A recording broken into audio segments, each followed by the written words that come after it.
السلام عليكم ورحمة الله وبركاته.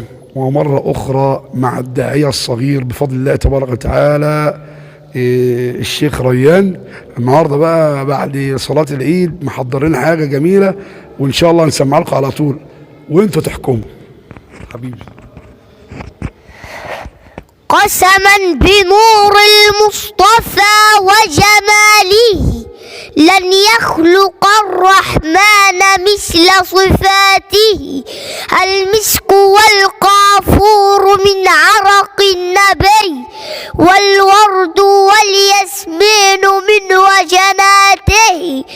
أفلا تعلمون أن النبي محمد أهل السماء والأرض في بركاته.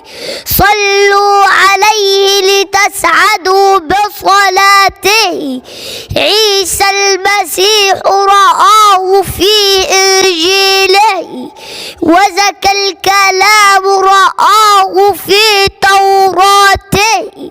نذر علي إذا وصلت مقامه، لأمرغ الخدين في عتباته.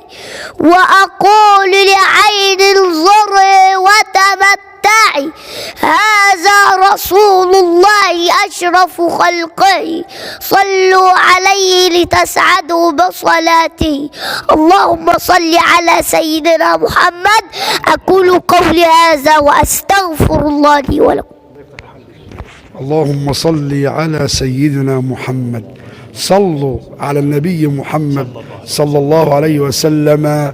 والله المقطع ده محتاج يتشير على أوسع النطاق عشان نعرف ونبلغ الدنيا ان احنا بفضل الله عندنا مواهب ما شاء الله لا قوة الا بالله.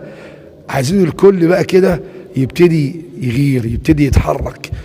لو عندي ابنك موهبة استخدمها في قال الله وقال رسول الله. استودعكم الله، والسلام عليكم ورحمة الله.